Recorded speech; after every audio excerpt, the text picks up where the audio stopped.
केंद्र सरकार के 3 कृषि कानूनों के खिलाफ गणतंत्र दिवस के मौके पर किसान संगठनों ने दिल्ली से सटे तमाम बॉर्डर से ट्रैक्टर परेड निकाली। पहले से ही निर्धारित रूट से ट्रैक्टर परेड रैली शांतिपूर्ण निकाली जानी थी, लेकिन ऐसा नहीं हुआ। किसानों की ट्रैक्टर रैली निकली जरूर, लेकिन भारी संघर्षों के बीच दिल्ली में और दिल्ली से सटे तमाम इलाके में प्रदर्शनकारी किसानों और दिल्ली पुलिस के बीच बेहद तनावपूर्ण स्थिति देखने को मिली। कई जगह पथराव की स्थिति बनी तो कई जगह तोड़फोड़ और आंसू गैस छोड़े गए। और भी हालात बेकाबू तब हुए जब प्रदर्शनकारियों का हुजूम लाल किले में दाखिल होकर यहाँ की प्राचीर से झंडा फहरा दिया। कईयों को गंभीर रूप से चोटें लगी और चारों तरफ अफरा तफरी का माहौल छाया रहा। इन सब के बीच एक ही सवाल उठ रहा है कि आखिर किसान ट्रैक्टर रैली में भड़की हिंसा का जिम्मेदार कौन है?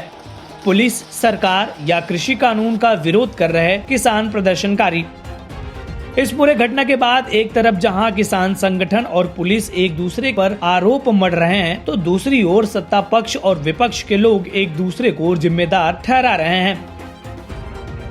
इतना ही नहीं, प्रदर्शन कर रहे किसान संगठनों की जिम्मेदारी भी सवालों के घेरे में है। भारतीय किसान यूनियन के नेता राकेश टिकैत ने कहा है कि मंगलवार को राष्ट्रीय राजधानी में किसानों की ट्रैक्टर परेड के दौरान हुई हिंसा के पीछे कुछ असामाजिक तत्व थे। जिसने उत्पाद मचाया है वो भुगतेगा, पुलिस उसके खिलाफ कार्रवाई करेगी। साथ ही उन्होंने ये भी आरोप लगाया है कि दिल्ली पुलिस ने परेड के पहले से तय मार्गों के कुछ स्थानों पर गलत तरीके से बैरिकेड लगाए थे। टिकैत ने कहा कि ये जानबूझकर किसानों को बरगलाने के लिए किया गया था। इस वजह से ट्रैक्टरों पर किसान भटक गए। वे लोग गए हैं वहाँ पे, उनको रास्ता प्रशासन ने पूर्ण रूप से दिल्ली जाने का रास्ता उनको दिया। वे लोग दिल्ली में चले गए, दिल्ली से जाकर अपने घर चले गए। कुछ लोग भटक के लाल किले की साइड में गए, वे वहाँ से फिर घूमकर पुलिस ने उनका सहयोग करा वहाँ पे और उनको फिर उनसे पूछा कि आप कहाँ के रहने वाले हो, कि हम बड़ौद साइड के रहने वाले, तो उनको फिर गाजीपुर वाला वो रास्ता दे दिया, उनको वजीराबाद वाला, उन्हें निकाल सब लोग। स्वराज इंडिया के अध्यक्ष योगेंद्र यादव ने कहा कि प्रदर्शन का हिस्सा होने के नाते मैं जो चीजें हुई उनसे शर्मिंदा महसूस करता हूं और इसके लिए जिम्मेदारी लेता हूं। यादव ने एक टीवी चैनल में कहा कि हिंसा किसी भी आंदोलन का गलत प्रभाव डालती है। मैं इस समय नहीं कह सकता कि ये किसने किया और किसने नहीं किया, लेकिन प्रथम दृष्टया से ऐसा लगता है कि ये उन लोगों ने किया है जिन्हें हमने किसानों के प्रदर्शन से बाहर रखा है। Delhi police joint CP Alok Kumar ने कहा है कि कई दौर की बैठकों के बाद ट्रैक्टर रैली के लिए समय और मार्गों को अंतिम रूप दिया गया था, लेकिन किसान उन निर्धारित मार्गों से हटकर दिल्ली में प्रवेश कर गए। किसान नेताओं के साथ कई राउंड की बातचीत की, उसके बाद एक रूट पे तय म्यूचुअली एग्रीड रूट्स थे ये, लेकिन अचानक 9:30 बजे एक ग्रुप जो है उसने पहले बैरिकेड ब्रीच करने की कोशिश की, तो गाजीपुर बॉर्डर के पास ही पुलिस से पहली झड़प किसानों की हुई वहाँ पर, और उसके बाद बहुत सारे किसान जब आगे बढ़े उन्होंने रूट फॉलो नहीं किया, तय रूट फॉलो नहीं किया। उनकी ओर से बर्बरता की गई, जिसमें 86 पुलिसकर्मी घायल हो गए। उन्होंने ये भी कहा कि बड़े पैमाने पर सार्वजनिक प्रॉपर्टी को नुकसान पहुंचाया गया है। इसमें जो भी लोग जिम्मेदार हैं उन पर पुलिस कानूनी कार्रवाई करेगी।